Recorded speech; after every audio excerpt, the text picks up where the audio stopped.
el hacer una profesión como es la médica, como es la de médico, es disfrutar de la vida, efectivamente, porque no conozco yo a un médico que lo haya hecho para sobrevivir. Ha buscado la medicina porque es algo atrayente, como a quien le gusta el mar o le gusta el bosque. Pero en este caso, pues, le gusta uno la medicina.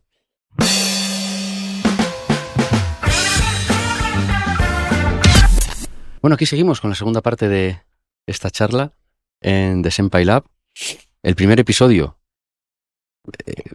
es como ya hemos dicho varias veces, el mayor honor tener a nuestro doctor comentándonos sobre todos los temas de microbiota, de bioestilo, en fin, la endocrinología es uno de los referentes en España desde hace más de 50 o 60 años, discípulo de Gregorio Marañón.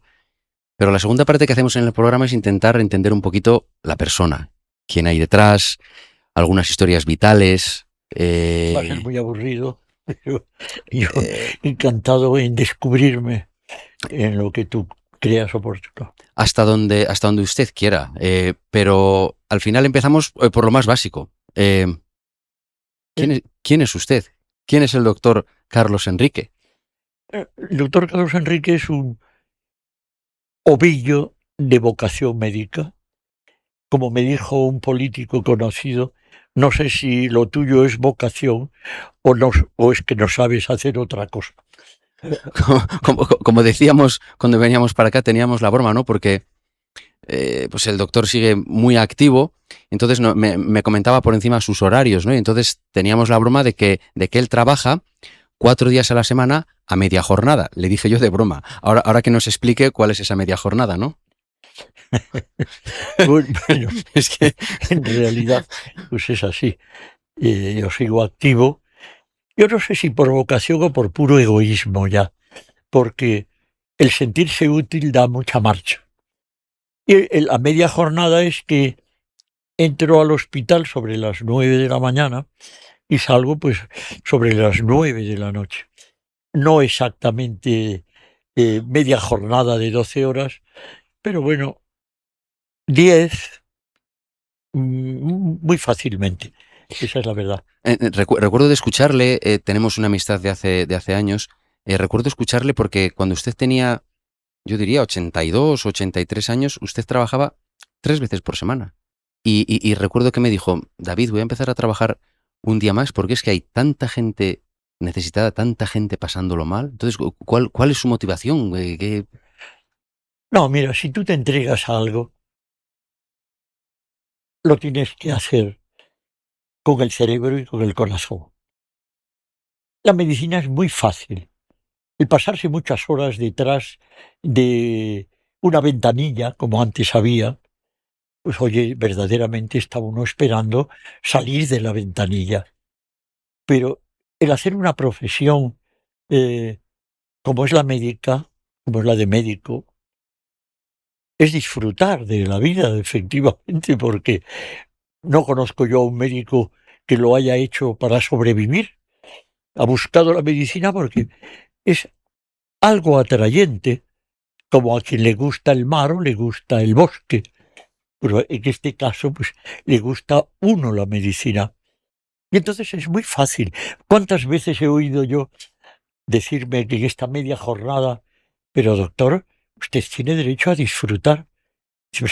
Si estoy disfrutando, no creer que solo lo hago por serviros, sino que verdaderamente lo paso muy bien. Como me dijo el político, a lo mejor es que no sé hacer otra cosa. Y lo que comentaba usted también sobre, em, lo resumía en la frase de primero el gesto, luego el resto, pero esa reflexión sobre el poder que tiene un médico sobre el paciente cuando esa persona en general, cuando va al médico en general, pues alguien va porque está sufriendo, tiene una incertidumbre, tiene unos miedos. ¿Puede comentarnos un poco? Bueno, los médicos jugamos con ventaja, porque nos vienen a pedir ayuda y además con cierto grado de fe. Raro el que acude al médico con escepticismo. Bueno, claro que los hay. y que muchas veces pues los médicos no estamos tan finos como la situación lo requiere. Pero la vorágine de ver pacientes te hace muchas veces mm, meterte en ese mundo burocrático de mirar la pantalla del ordenador y no ver al paciente. Hace poco tiempo decía, oye, perdona que no te he mirado ni a la cara y hace un rato que estás aquí, y estaba tomando datos. Yo me acuerdo que esto me lo dijo a mí mi doctora de la Seguridad Social, la doctora Silvia, que un día que llegué cuando me operaron de la espalda, pues llegué y estaba, y dice, oye Carlos, perdona que no te mire ni a la cara, pero es que escribo solo con 2 dedos, tengo que hacerte recetas, tengo que apuntar todo lo que me estás contando. Y es un poco así, un poco el, el estrés que invade muchas veces la actitud médica, que produce una especie de niebla que parece que el médico no está, pero sí está. Y es importante, no cabe la menor duda, el considerar que la persona que ha venido viene a pedirte ayuda. Entonces, con poco gesto que hagas, que es curativo, no cabe la menor duda, no solo en la medicina, en todo, el gesto, la actitud, la posición que tomes en la profesión que tengas respecto al que viene a solicitarte consejo, ayuda, respaldo, es fundamental en medicina. Y entonces, efectivamente, la bata blanca no es un guardapolvo. La bata blanca es el símbolo de el individuo o la persona que elegir una profesión para resolverte un problema. Y esa situación mental de que vienes a que te ayuden y predispuesto a lo que te digan va a ayudarte, es una cosa que debíamos de aplicar a todo, a la vida. Ayuda al médico, que lo sabe, y toma una actitud a veces un poco sacerdotal, en el sentido de púlpito, otras veces pues más coloquial, dependiendo también cómo sea el médico. Pero siempre dentro de una bata blanca hay un ser que, con cara de jugador de póker o a lo mejor un poco más amable, quiere ayudarte, indiscutiblemente. En The Senpai Lab nos esforzamos en traerte los mejores referentes y las mejores conversaciones.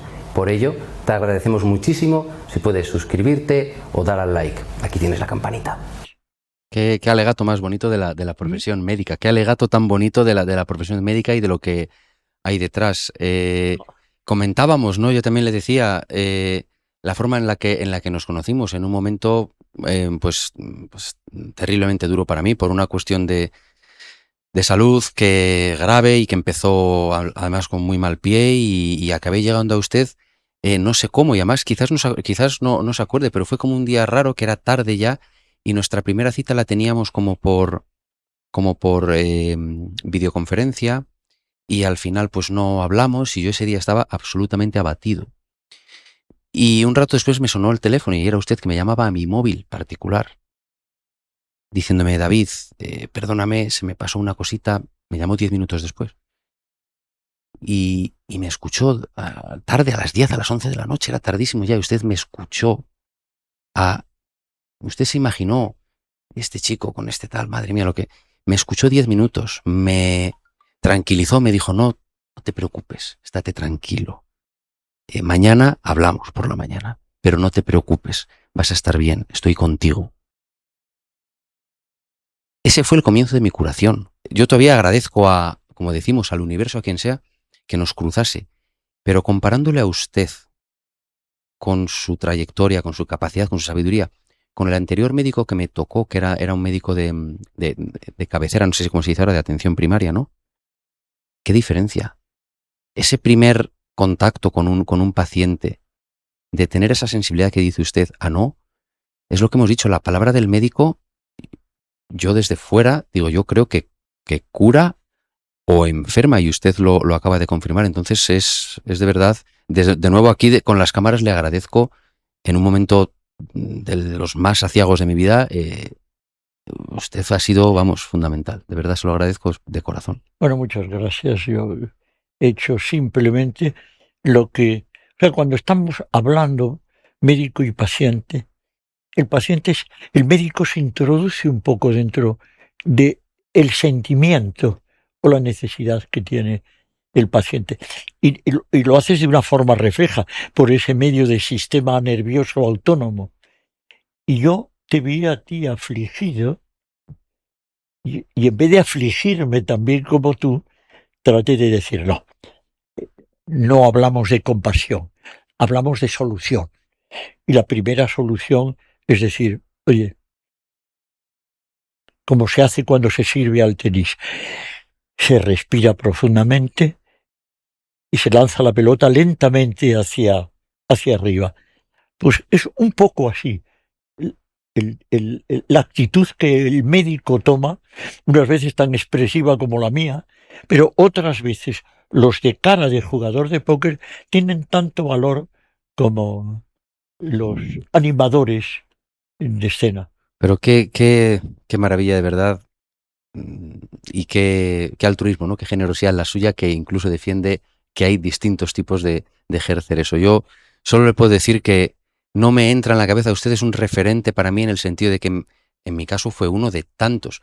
Usted tiene que haber ayudado tantos miles y miles y miles de personas que fue uno de las raíces y de las razones básicas por las que yo me decidía de otra manera, porque no soy médico, a intentar ayudar y llegar a la gente hablando con expertos en sus campos que nos cuenten y que nos cuenten también su vida y sus dificultades y todo. Y de verdad es un auténtico honor que usted sea el primero, y quizás, si le parece, por llevar las cositas a un campo un poquito más liviano y un poco más relajado, cuéntenos un poco de cómo ve usted, porque usted es un gran aficionado al tenis, sigue jugando y siempre ha hecho como alegorías y comparativas entre la vida, el tenis, etcétera, etcétera. Bueno, lo del tenis, me acuerdo que empezó cuando vi jugar la final de Wimbledon a Santana, a Manuel Santana, a Manolo Santana, que luego lo conocí personalmente en el club de tenis Chamartín, con Dennis Ralston, en una televisión pequeñita que teníamos en casa, blanco y negro, Philips, y me entusiasmó el carácter de Manolo Santana, que parecía que no hacía nada, sino que lo hacía pues como quien tira dardos a una diana. Bueno, pues ahí empecé a jugar en el club del Real Madrid, pero qué curioso, la primera vez que jugué un poco más en serio fue en Copenhague, y además en un tipo de pista rarísimo, de tarima, de madera. Estaba jugando en la pista de al lado el que hoy es rey de Dinamarca, Gustavo, era príncipe, con Henry de Dinamarca, que falleció, que era el rey de Dinamarca. Muy divertido aquel tema. Nos saludamos, me acuerdo, y me parece que Gustavo, yo juego con la mano izquierda, y me dijo, left-hander. Y dije, yes, sir. Y nada más. O sea, ¿usted es zurdo, pero solamente para eso o en general? Porque yo creo que para escribir es diestro y para comer es diestro también. No, es curioso. El ser zurdo en los tiempos de mi infancia no era bien visto. Y entonces forzaron en mi educación que utilizase la mano derecha. Y al final, pues, soy una especie de ambidiestro despistado. Como con la mano derecha. Y para escribir también, no es como decir una broma. En general en la vida soy ambidiestro despistado y tal. Sí, porque abro las puertas con la izquierda, me peino con la izquierda, como con la derecha, escribo con la derecha y juego al tenis con la izquierda. Qué maravilla. Bueno, pues el tenis no cabe la menor duda que es un reflejo de la vida misma. Sin darme cuenta me metí en un mundo donde depende de ti lo que tú hagas y de aquel individuo malintencionado que quiere meterte la pelota en el sitio más difícil y tú en décimas de segundo tienes que contestarle con la misma mala intención. Fíjate tú el trabajo mental que representa el defenderte, pero a la vez atacar en décimas de segundo y continuar esa mala, bella conversación de pelotear la dichosa pelota amarilla peluda a los sitios más increíbles en el menor tiempo posible y con la máxima fuerza que puedas, o todo lo contrario, amagar y luego hacer una preciosa dejada para romperle los riñones al contrario que tienes enfrente. Eso no es muy médico. Pero usted me decía que efectivamente era como muy eso, alegoría también de la vida, de siempre estar devolviendo las pelotas que cada vez tiene de Sí, una manera sí. tal como... Yo decía en un libro que nunca terminaré de escribir, que lo titulo Nutrición, Sed y Partido. El prólogo era detrás de la dichosa pelota amarilla. Y es como en el tenis, que de repente lo haces maravillosamente bien todo. ¿Cómo es posible fallar esta pelota? Y otras veces que has visto que roza la red, pero cae en el campo contrario. Bueno, pues la vida muchas veces es eso, es una serie de vicisitudes, de anecdotario imprevisible, que cuando crees que estás haciendo las cosas maravillosamente bien, te van y te salen mal. Y otras veces, como me pasó a mí, y ya lo comentaremos en la famosa historia del parque, bueno, pues otras veces lo vas a hacer todo mal, cierras los ojos y por esa fortuna de la vida te sale bien. Entonces el tenis, aparte de eso, requiere... En Dinamarca, precisamente, hicieron un estudio que es el deporte que produce más longevidad, pero además con diferencia estadística de 7, 9 años. Con respecto a la práctica de otros Y entonces deportes. es interesante. ¿Y eso por qué? Bueno, yo se lo achaco precisamente por el ejercicio mental que requiere. Y entonces la conclusión mía, es más importante la gimnasia mental que la gimnasia muscular. Y eso, efectivamente, en el tenis lo tienes. Hay una serie de variabilidades, de cambios de intensidad, de velocidad. La vida misma. Qué La vida maravilla. misma. Qué maravilla. Hablaríamos quizás, si le parece, enlazando un poquito con lo que nos ha dicho de su vida en Dinamarca. Digamos, eso sería quizás el comienzo de esta historia famosa que usted me ha comentado alguna vez, que me parece de esta conjunción astral o universal o como sea. Esto empieza con usted yendo con la beca que nos ha dicho a formarse en Dinamarca para luego volver a España y ser pues uno de los referentes de esta disciplina llamada endocrinología, ¿no? Exacto. Entonces usted está en ese punto, además, bueno, una persona joven, talentosa, exitosa, guapa, usted está allí y le pasan cuestiones personales, le pasan cuestiones profesionales, le pasa de todo. El caso es que usted tiene que volver a Madrid, ¿no? Si quiere retomar desde allí un poquito la historia y decirnos. Bueno, en realidad el tema al que tú te refieres fue cuando yo entré en Puerta de Hierro y por qué entré en Puerta de Hierro. Sucedió antes de lo que voy a contar, pero cuando yo fui a Dinamarca, pues con una beca Mars, con la idea de montar un laboratorio de hormonas en la clínica Puerta de Hierro. Y se me concedió, me acuerdo que presenté a la Fundación Juan March no grandes documentos, entregué un DIN A4 diciendo lo que yo quería hacer un papel de impresora, lo que yo quería hacer y cuáles eran mis perspectivas y lo que creía que honestamente me debían de abonar. Así lo dije. Y bueno, pasaron unos meses, porque fue una historia muy curiosa. Y yo pues dije, pues bueno, pues no me la concedieron efectivamente. Ya ni casi me acordaba.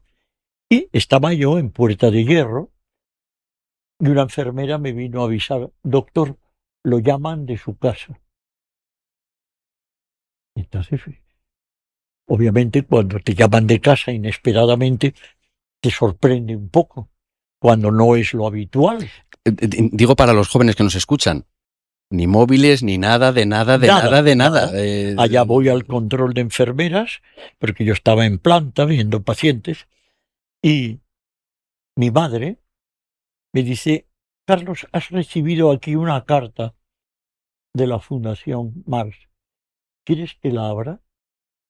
Y dije, mamá, pues claro, será para agradecerme los servicios prestados y comunicarme. Entonces me la abre y oigo unas expresiones de, ¡ah! Dice, hijo, te han concedido la beca.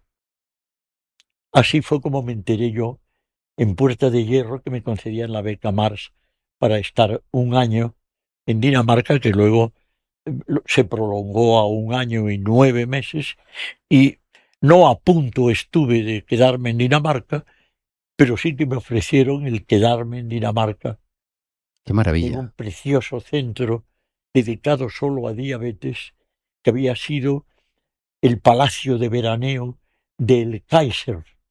En Fíjate qué Dinamarca. curioso. Y estaba transformado en hospital especializado en diabetes. Fíjate, Dinamarca que luego es un referente, ¿no? Por sus compañías y su todo en todo el tema de diabetes, es cierto. Qué maravilla. Y entonces usted está allí 1 año y 9 meses, aprende un montón de cosas. Usted, como dice, se fue con una beca. ¿Y cuáles eran sus planes en ese momento? Bueno, el tema fundamental pues era preparar, estaba en el Serum Institute, que es un centro, creo que ya lo hemos comentado, ¿no? Dedicado a determinaciones hormonales y estudio bacteriológico para todo Dinamarca. Fíjate tú, en el tiempo que no había ordenadores y que era la comunicación telefónica o por correo o por fax, en todo caso, unos cacharros enormes que hacían un ruido cuando escribían. Bueno, pues la idea mía era formarme no en la sección bacteriológica, que no me correspondía por mi especialidad, sino en determinaciones hormonales, para crear un centro en Puerta de Hierro y servir a los ambulatorios las determinaciones hormonales. Me acuerdo que decía yo, con unas furgonetas de estas de tipo Citroën y con los sueros que viniesen a ver. Bueno, al final no se desarrolló. Lo que sí desarrollé al regreso fue el primer laboratorio en la seguridad social de... Eso son banalidades presumir de esto. Y no presumo, sino que lo narro. De determinaciones hormonales que eran complicadísimas de realizar en aquel tiempo con los medios que se tenían. Y bueno, pues estuve también, me ofrecieron quedarme en Dinamarca, pero claro, yo iba a Dinamarca no para quedarme y aprovecharme del maravilloso clima y temperamento tranquilo que existe en los países escandinavos, sino para aprender algo y ponerlo al servicio de la seguridad social española. Y ahí volví, pues, no compungido, sino qué cosas tiene la vida. Y muy bien, guardo grandes recuerdos de mi estancia en Dinamarca, de aquel temperamento tan curioso como después de oír un insulto de eres un hijo de... El otro, el jefe de estación, porque era un problema de dejar pasar al andén o no, contestarle muy tranquilo, no, perdón, yo no soy un hijo de... Simplemente. O sea, El temperamento escandinavo es una lección de cómo debíamos de comportarnos sociopolíticamente inclusive. Muy bien, muy aplaudido para mí. También volvemos a hablar de temperamentos, de climas y de situaciones peculiares que se dan en aquellos países y en el nuestro no se da. Y cuando usted volvió, tiene esa historia maravillosa, deliciosa, cuando de llevarse un chasco muy importante, perderse por Madrid, un niño con un barquito y esta cuestión cósmica de un encuentro totalmente inesperado de su vida que todavía hoy no se lo puede explicar. Bueno, hay una cosa que le hemos comentado. Yo sigo todavía sorprendido de cómo entré yo en Puerta de Hierro. Y es para creer en ese micro-macrocosmos de algo. Las casualidades no existen, existen razones no razonadas o no conocidas. Bueno, el caso es que yo en aquel tiempo le damos a la moviola y nos trasladamos pues al tiempo en que yo estaba con don Gregorio Marañón y iba a entrar en Puerta de Hierro porque don Gregorio iba a ser el director de la clínica Puerta de Hierro que pertenecía a los dominicos. Y en aquel momento sabíamos todo, pues estábamos ilusionadísimos con pasar del Instituto de Patología Médica, que estaba dentro de lo que hoy es el Museo, el Hospital Provincial, el Museo Reina Sofía. Bueno, y fallece don Gregorio. Nos quedamos sin padrino. Un equipo estaba pendiente de la personalidad y el campo electromagnético que cubría don Gregorio, en suspenso, un apagón. Y bueno, pues a mí por casualidades de la vida me dicen, oye, se va a construir un hospital en Trípoli y lo lleva el profesor Mezquita Arronis, que fue profesor tuyo de prácticas cuando estudiabas anatomía. Y está buscando un endocrinólogo para montar una sección. Bueno, el caso es que, para abreviar, me presenté, se acordaba de mí, más o menos, me dio una carpeta verde, me dice, hazme un resumen de lo que crees que puedes construir en un servicio de endocrinología en un país donde la diabetes forma una parte importante, pero problemas de endocrinología y nutrición.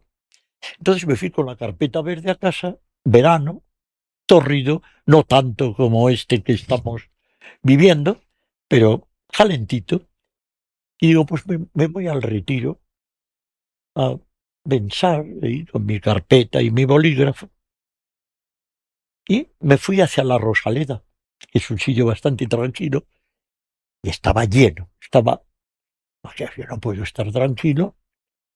Y me vino de golpe algo que recordaba. Hay un parque donde está el Tribunal Supremo, detrás de Génova, que es muy tranquilo, el parque de Villa de París. Pues, y me fui andando desde el Retiro, atravesé Cibeles hasta la Plaza de Colón, allá me fui al jardín solitario, donde estaban regando esos árboles maravillosos de plátanos de jardín. Había un canalón por donde transcurría el agua de árbol a árbol, ya sabes, se dejaba la manguera en uno y según se iba llegando se iba repartiendo por todos los demás. Y había un niño jugando con un barquito de papel y tratando de ponerlo y se le caía en los canalones por donde circulaba el agua. Entonces me acerqué a él. No había nadie, nada más que un señor y el niño y yo. Y le digo, no, mira, hay que abrirlo un poquito por debajo porque si no se cae. Y en ese momento aquel señor se acerca y me dice, Carlos Enrique, ¿qué haces jugando con mi hijo? Ese señor era don José María Segovia de Arana, creador de los MIR, del sistema de medicina, de médicos internos, de educación médica, que había sido profesor mío cuando yo estudiaba, era jefe de la sala de hombres en la cátedra de Gilsal. Digo, don José María, pero qué casualidad, ¿quién lo iba a decir? Y dice, ¿qué estás haciendo aquí?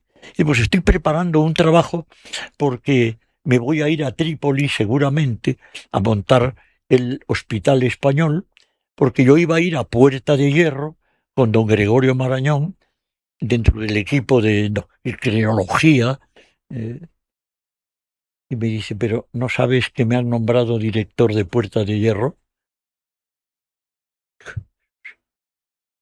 Pero como que me debí de quedar porque también era una persona muy seria, pero se rió al ver la expresión, ¿cómo que director de Puerta de Hierro? Sí, sí. ¿Qué tal currículum tienes? Me preguntó. Porque pasaron muchos años. Le digo, bueno, pues ya saben, pues muchos notables, alguna matrícula, algún sobresaliente, pero bien, pero no. Vete a Puerta de Hierro, habla con la señorita Isabel, que es mi secretaria, y vemos a ver si eliges, a ver si podemos hacer algo. Bueno, resumiendo, que en vez de irme a Trípoli me quedé de jefe de endocrinología experimental en Puerta de Hierro. Entonces, claro, uno queda un poco sorprendido de esas casualidades de la vida, que dice, ¿son casualidades o hay algo más que no alcanzamos a ver? Usted me dijo, recuerdo cuando me comentó esta historia, cuando nos conocíamos al principio, me decía, no volví a ese parque nunca, ¿qué posibilidades había? Además, un niño que podía haber ignorado de ese niño, y no, fui ahí a ver al niño. Es que, pero si yo nunca había ido a esa plaza. Yo me acordaba de esa plaza cuando era más niño todavía, porque un amigo mío, el padre, tenía una farmacia que sigue estando, me parece, en la parte superior de esa plaza. Y me acordaba que era una plaza pues muy tranquila, pero jamás había pensado en ir a buscarme la paz suficiente para escribir. Y son cosas que, y dice, bueno, oye, ahora cuéntame una de ladrones, también podría contar una de ladrones, pero esto es una realidad que es un poco sorprendente. Hay esas, Jung, me parece, el filósofo lo llamaba, y el psiquiatra lo llamaba sincronicidades, que simplemente son, como usted ha dicho, son cosas que pasan, simplemente no las entendemos, pero son casualidades o son simplemente que no conocemos los hilos que van por detrás. No, obviamente hay algo más que no conocemos. Albert Einstein, decía que lo que más le sorprendía e interesaba de la existencia no era la física, sino la metafísica, lo que es más allá de la física. Y bueno, no vamos a hablar de esas corazonadas que tiene uno, de esas imágenes fantasmas que se dan en distancia, y dice, pero qué casualidad si estaba pensando en... Bueno, todavía no estamos en ese plano de crear en los campos electromagnéticos, en esa fuerza cuántica o supercuántica que solamente se maneja en el campo físico y que ya está penetrando en la medicina en tantos aspectos. Lo comentaba usted, alguno de sus referentes, algunos referentes físicos, las conversaciones que tenían David, ¿cómo se llama? El David Bohm con Krishnamurti, o el otro premio Nobel físico que es Feynman, otro monstruo. Es decir, que no estamos hablando de conversaciones entre nosotros o de ideas, estamos hablando de premios Nobel de física, de la, Sí, sí. de la gente que más sabe de esto, ya hace 20, 30, 40 años hablando con referentes espirituales como Krishnamurti, ¿no? Sí, sí, es exactamente. La física cuántica es el istmo que une lo espiritual, lo inmaterial, lo metafísico con lo físico. Precisamente me empecé a interesar de ello por esta razón, porque hombre, hay un mundo espiritual, un mundo metafísico, supercuántico, como decía David Bohm, que existe, pero que es presentimiento, pero que todavía no es tangible con muestras, aunque cada vez estamos más cerca de ello. Y el, este, el alma, se dice que el mundo espiritual, para David Bohm, físico en el límite de creer o no creer, de creer en un Dios cósmico, en algo, lo eterno o el eterno, como digo yo, es el eterno o lo eterno. Bueno, pues el alma era lo que él llamaba potencial supercuántico del ser humano. De ahí sus conversaciones con Krishnamurti, que era un gurú de todo lo hinduista, muy interesante, muy Con interesante. respecto a lo que usted dice, esto de lo eterno y demás, también usted lo liga con, comentábamos, es un comentario personal que decía, yo no tengo ningún miedo a la muerte, me decía usted, ¿no? Bueno, eso es evidente. Primero, a estas edades es absurdo, además poco práctico, el tenerle miedo a morir. Es una cosa que estamos en la waiting list. Y bueno, pues oye, pues, mientras uno está viviendo, debe cuidarse ya no solo por el ego consciente y inconsciente que uno tenga, sino por el prójimo, por la familia, por la sociedad, por no ser una carga, sino ser útil o por lo menos no estorbar. ¿Sí? Entonces, es así como hay que verlo. La muerte, primero que no es muerte, es un tránsito, que muchas veces se dice el tránsito verídico. Se pasa a otra fase. Podemos ahí estar entre lo imaginativo o lo fantástico. Yo le llamo imaginación a pensar algo que pudiera ser verdad, pero te lo imaginas. Lo fantástico es ya novelar una cosa que puede ser real y que no está demostrada, pero que el sentimiento, que lo que yo llamo memoria genética, que lo sabe, no es miedo a la muerte, es que eso de, no, es que nos hemos inventado un Dios porque tenemos miedo a morirnos. No, no, eso puede ser, es muy, muy lógico, sobre todo cuando se es joven, el morirse es una cosa que no pega. Pero el no tener miedo a la muerte a los 88 años es lo lógico y lo recomendable, obviamente. En cualquier caso, la muerte pues es un cambio de fase, es un cambio de fase. Es el ejemplo de el gusano que se mete en un capullo y sale una mariposa. Es casi como la chistera del prestidigitador. Morirse es una chistera, es pasar a otra fase que todavía no conocemos, pero que la física cuántica, que no se anda con majaderías, está cada vez más seguro de que hay una transformación a lo macrocósmico del microcosmos que está dentro de esta carcasa que llamamos cuerpo. Es lo que usted siempre ha dicho, que somos microuniversos, ¿no? Las personas. Luego, recuerdo que hace tiempo me comentó también, por hacer un último apunte sobre su carrera profesional, usted tuvo un periodo en el que estuvo en la empresa privada. En la empresa privada. En la empresa privada. Ah, sí, sí. Y recuerdo que me dijo la forma en la que consiguió su trabajo, porque me recuerda mucho a lo que me dijo cuando escribió en un papel para que le diesen la beca. Creo recordar que me dijo que fue muy gracioso, como en una empresa famosa, en un puesto muy importante, se buscaba director general. ¿Y usted qué hizo? Yo me acuerdo cómo fue. Fue otra anécdota verdaderamente para pensar.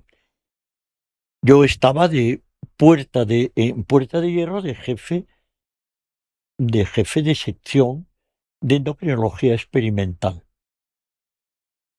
Pero había ajustes económicos que requería ese tiempo. Y me acuerdo que el jefe de reumatología, vivo todavía y mayor que yo, Currito Larrea, el doctor Larrea, jefe de reumatología, me vino con un recorte de periódico del ABC, un apartado de correos, el 2007, que decía, se requiere, todavía no lo sé por qué, endocrinólogo joven con interés en la investigación. Y entonces, pues, dije, hombre, pues, ¿por qué no? Y en un papelito que teníamos de papel de avión en Puerta de Hierro, puse, considero que cumplo lo que ustedes requieren. Para mayor conocimiento, sugiero entrevista personal. Y entregué y mandé el Ni papel. currículum, ni No, nada. al apartado de correo. A mano, Pero una cuartilla. fue muy bueno porque pasó el tiempo y dije, "Bueno, es que ni me acordaba cómo pasó con la beca". Y en esto vino una enfermera con una tarjeta de un señor Leopoldo Villena, presidente de Amigos de los Castillos. ¿Qué es esto? Allá salgo y me veo a un caballero tipo Vittorio de Sica, pelo blanco, canoso, bigote alto, muy bien plantado, que me dice, bueno, ¿podría hablar un momento con usted? Sí, sí, ¿de qué se trata? No sé, yo creí que también representaba algún laboratorio. Pero no, dice, es que yo he sido el encargado de hacer la selección y he visto a 70 y no sé cuántas personas, pero antes de tomar ninguna decisión quería saber quién era este doctor que me envía una carta diciendo que sugiero una entrevista personal. ¿Tiene usted verdaderamente interés en un puesto de este que... Digo, primero, que no sé de qué puesto se trata. Segundo, que a un apartado de correos no le voy a contar mi vida. Entonces, pues, lo lógico era esto que está usted haciendo, yo encantadísimo. Y pues, me dice, bueno, pues yo soy profesor de física del Instituto de Investigaciones Científicas de la calle Serrano. Pues le sugiero, ahora yo a usted, muy simpático, muy serio, pero muy simpático, le sugiero una entrevista, que venga a verme y me explica usted lo que entiende. Se trata de una empresa que quiere automatizar el laboratorio clínico, pero le gustaría a una persona con médico, con criterio clínico y de laboratorio. Y dice, pues bueno, pues yo modestamente eso lo cumplo, encantado. Entonces, pues, una preciosa entrevista en aquel sitio. Yo me había educado al lado del consejo en el Instituto Ramiro de Maeztu. Yo me eduqué en el Instituto Ramiro de Maeztu. Y mira por dónde, en el vecino de al lado, me llama el profesor Villena para hacerme la entrevista. Para no aburriros, me eligió. Mandando esa cuartilla, siendo original. Esto para toda la gente que ahora está en la era del LinkedIn, del trabajo por las redes. Me parece una historia deliciosa y de nuevo otra de estas, no lo sé, caprichos del universo, no lo sé cómo decirlo. Es que si vamos a verlo, es bastante lógico mi actitud. Como un apartado de correos le vas a mandar un currículum diciendo que, no, primero que se identifique la cajita esa de apartado de correos que había. ¿Quién está detrás de este número? Claro, ¿quién es? Oye, dígame usted, seguro que si llega a ser empresa, no sé, seguro que le envío el currículum a un apartado de correos, no sé de qué sí. Me parece maravilloso. Querría, si le parece, ya estamos terminando, su experiencia, que fue también complicada, con la pandemia, el COVID, lo que vio como profesional de la medicina, cómo usted lo sufrió y lo superó, lo cual atribuye a su estilo de vida en función de los parámetros que nos ha dicho antes. Si quiere comentarnos un poquito. Sí, aquello fue verdaderamente dramático. No para mí, porque yo creo que mi parte inconsciente, esa aparente vitalidad, parte de no darle importancia demasiado a los hechos negativos. Y yo pues pillé un tremendo COVID que me tuvo ingresado 27 días. Ingresamos juntos el director médico de 58 años, doctor Aurelio Capilla, y yo, y siempre bromeaba, de 58 años, no llegaba a 60, y siempre bromeábamos, nos va a pillar el bicho, porque era cuando estábamos con media tos, estamos muchas horas aquí, porque salíamos los dos a media jornada. Media jornada, cada día, ¿no? Y bueno, él falleció. Y ingresamos a la vez. Y yo preguntaba por él, y siempre me decían, bueno, pues está bastante mejor, y ya había fallecido. Yo estuve ingresado 27 días, no me podía mover.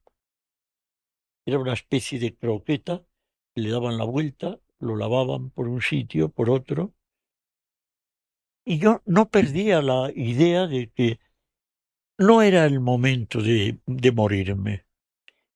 Pero tampoco estaba, yo decía, pero estoy hecho.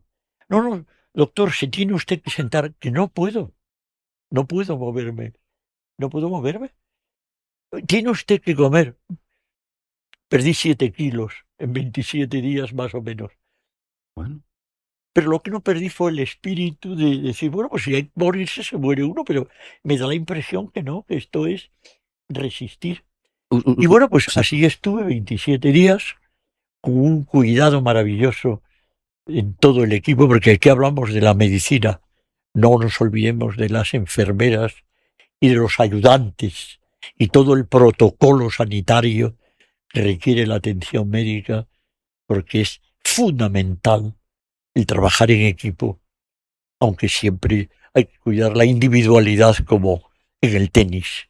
Hay que hacer las cosas bien, golpear la pelota, pero sabiendo que se puede jugar de dobles y en los hospitales de múltiples, que todo engranado.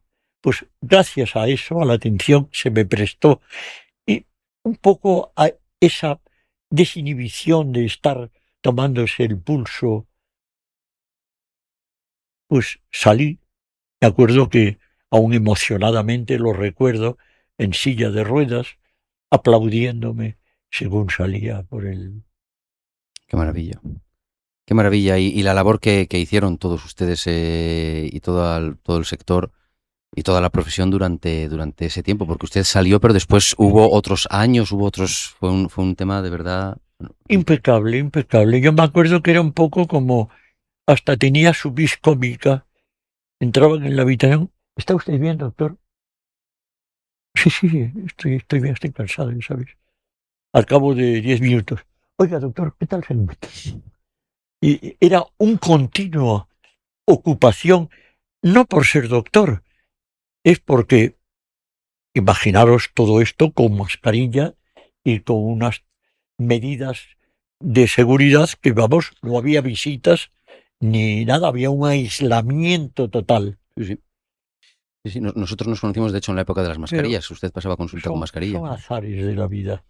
Son azares de la vida. Es verdad. Ya estamos básicamente terminando. Hay algunas preguntitas cortas y terminamos con lo de alguna canción que nos quiera proponer para ponerla cuando hagamos la edición. Pero alguna preguntita corta es si quiere compartir con nosotros algún momento difícil de su vida y a qué se agarró para superarlo todo. Esta última parte es como para las personas, no tienen por qué ser jóvenes o no jóvenes, pero que están pasando por un momento complicado y, como dijo usted, ayuda a escuchar a alguien de su experiencia y en fin, Fundamentalmente es lo que hablábamos en la primera parte, es actitud mental. no tener miedo a lo que te está sucediendo. Es un hecho no heroico, sino simplemente natural. Eres tú, es la persona la que fundamentalmente se puede curar. Yo tengo casos clarísimos de inicio de cáncer por traumas psíquicos, ayudado por trastornos de bioestilo, pero que si no fuese por ese trauma tan doloroso que pasaron, no hubiesen padecido cáncer de pulmón. 2 casos clarísimos. Bueno, pues yo animo a todos a eso que decíamos antes, esa palabra tan complicada de resiliencia. No es más que actitud positiva, no sentir miedo a las aguas profundas, que decía Hans Kühn, muy amigo, enemigo de Benedicto XVI, los 2 teólogos obviamente, uno papa, otro Hans Kühn, suizo, fundador de Proética Mundial, una fundación que tiene su centro en Tübingen, en Alemania. No tener miedo a las aguas profundas. Qué bonito. Qué frase más preciosa. Pero yo me acuerdo que esto lo comenté con el padre Abad de Silos, que bueno, Hans Kühn era un poco, entraba dentro de ese mundo cósmico de Teilhard de Chardin, del punto omega. Y bueno, pero yo le decía al padre Abad, efectivamente, es muy importante esto de no tener miedo a las aguas profundas, pero estar pendiente de que los tiburones que pueden pasar por ahí cerca no está nada mal. Es decir, no dejarse abandonar, de no tener miedo, no ser temerario, pero sí ser valiente. Son 2 matices importantes en la vida. Ser un loco del riesgo, bueno, los hay, bendito sea la locura. Pero no. Valentía es admitir el riesgo, pero teniendo cuidado de lo que se hace. No tener miedo a las aguas profundas, a los avatares. Ser un poco windsurfista. Muy bueno, o surfista, que ya no es ni con apoyo del viento, sino que eres tú y la tabla. Lo aplica usted a mucho, ¿no? Dice saber fluir, saber navegar la ola, pero siempre un poquito con el ojo en los márgenes. También me decía antes, para el dinero, para todo en la vida, es fluir, no tomárselo todo tan rígidamente, pero mantener un poquito el... ¿no? O sea, con el rabillo del ojo, saber que tenemos que tener los pies en la tierra, pero la cabeza, pues, en el cosmos, en lo eterno o en el eterno, según lo veas desde el punto de vista espiritual o metafísico. Qué delicia, qué preciosidad, qué maravilla. De verdad es un honor tenerle compartiendo con... Lo único que hay aquí es 88, que es un número interesante, pero que estoy a punto de pasar. Ya me lo ha dicho que quiere pasar más tiempo en su Galicia natal también, en Aguarda, La Guardia. Aguarda. Sitio más, en fin. Y un pueblecito precioso, donde nací, donde desemboca el Miño. Enfrente está Portugal. Donde se come increíblemente bien, donde se está, en fin, es... Bueno, sin olvidar a Vigo, a lo mejor puedo irme un Vigo. Vigo es una ciudad maravillosa. Galicia, España. Miña terra galega, ¿no? ¿Qué dicen? La última pregunta es, este programa se llama Senpai Lab, usted en este caso es el senpai, es el referente. La contraparte es el kohai, es la persona que quiere aprender de un referente, en este caso soy yo. ¿Cómo se dice? Kohai. Kohai. Kohai. Y a través de mí, en este caso soy el afortunado que puede hablar con usted directamente, nuestra audiencia se convierten en kohais y aprenden de usted. Mi última pregunta es, ¿quién sería su senpai, ese referente suyo del que quizás nos ha comentado alguna vez? No lo sé quiénes son, si puede ser el doctor Marañón, si puede ser ese jefe suyo que tuvo italiano. ¿Quién fue su senpai o su referente en su vida? ¿O quiénes? ¿Cómo es el que aprende? ¿Cómo se llama? Kohai. Kohai. Lo primero es ser siempre Kohai. Eso es fundamental para todo. Después, de referente está don Gregorio Marañón, que es el primero que me brota a la mente. Inmediatamente después, don José María Segovia de Arana, que ha pasado sin hacer ruido por el mundo sanitario, pero con una labor extraordinaria en la formación médica. Después, si hablamos de física, tenemos a Hans Kuhn en lo teológico, pero Erwin Schrödinger, premio Nobel de Física, Schrödinger, el del gato, ¿no? extraordinario, El del gato. extraordinario. Para mí, Hans Kuhn tiene un libro que se llama ¿Quién soy yo? Muy interesante, muy breve, 150 páginas, que nunca quiero terminar para poder seguir leyendo.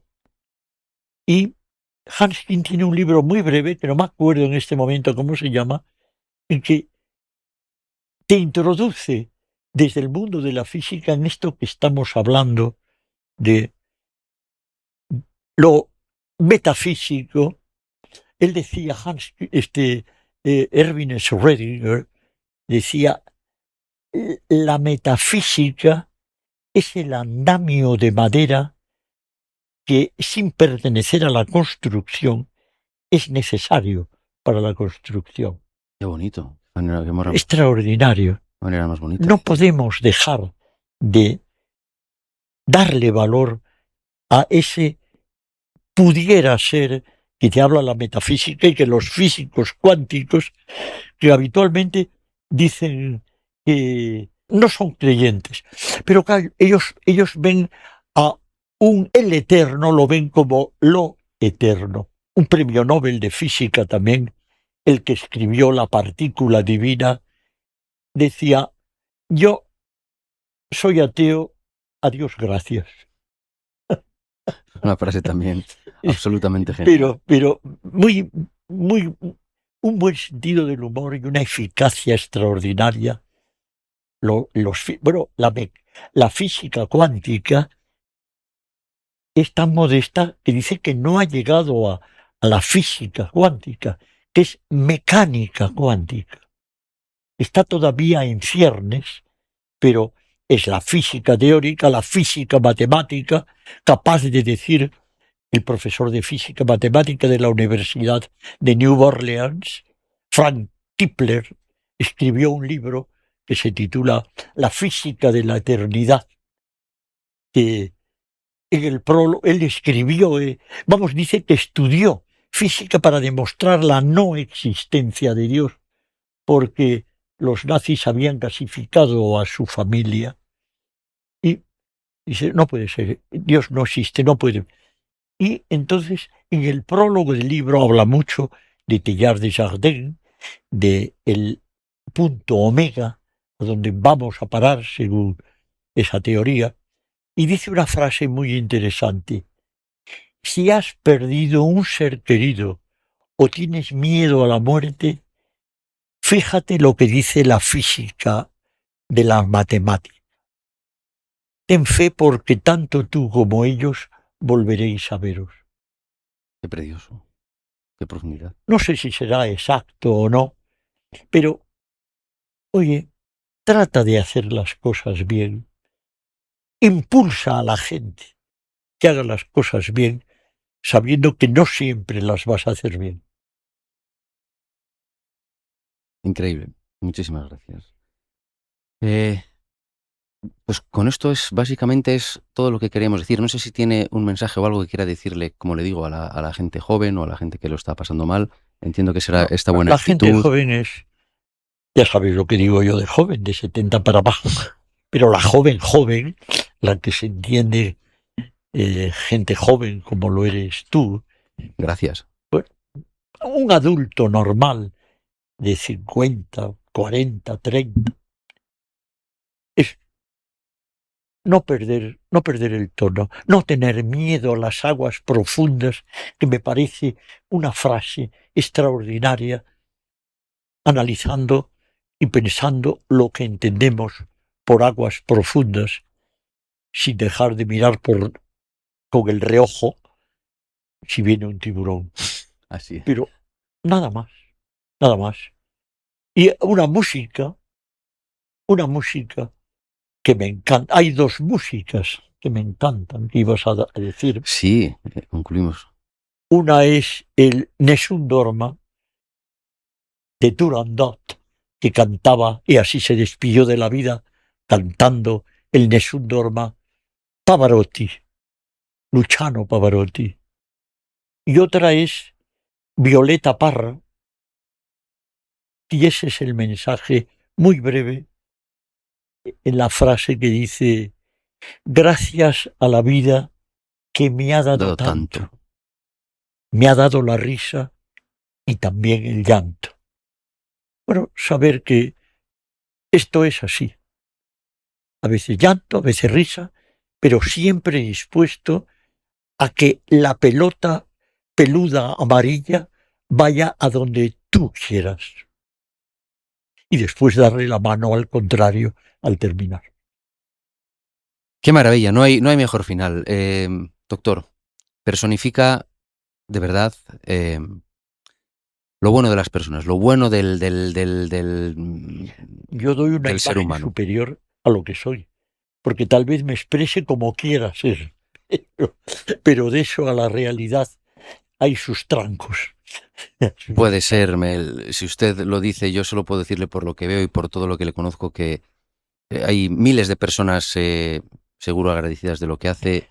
Es la personificación del saber universal, del humanismo, en fin, No, yo te recrimino a ti que me impulses tanto mi ego. Yo te voy a devolver la pelota diciendo que la labor que tú quieres desarrollar con este senpai es fantástica. Eso es lo que hay que hacer. Tú puedes ser muchísimo más ejemplo que yo, porque claro, a los 88 años puedes decir hasta misa cantada. Lo importante es vivirla a tu edad y desarrollarla a lo largo de los años siguientes. A eso os animo yo. A eso os animo yo. Muchísimas gracias, doctor. Sé que nunca llegaré a su nivel, pero como usted dice, le tengo como referencia y lo intentaré y fallaré lo que me toque, pero Hay fallas. Pero bueno, muchas gracias. el placer ha sido todo nuestro. Muchísimas gracias por hacer tiempo y de verdad ha Encantado sido de un día servirte maravilloso. y de ser útil, que es lo que debemos hacer todos, cada uno en su profesión, obviamente. Pues muchísimas gracias. Con esto terminamos el primer episodio. Esperamos que os guste. Creo de verdad que hemos tenido un compañero de viaje, un invitado auténticamente excepcional y desconocido. Y por favor, dejadnos vuestros comentarios, todo lo que queráis de Senpai Lab. Estaremos aquí con vosotros trayéndoos conversaciones interesantes, aunque digo de corazón que creo que será difícil igualar lo que hemos tenido hoy aquí. Muchísimas gracias.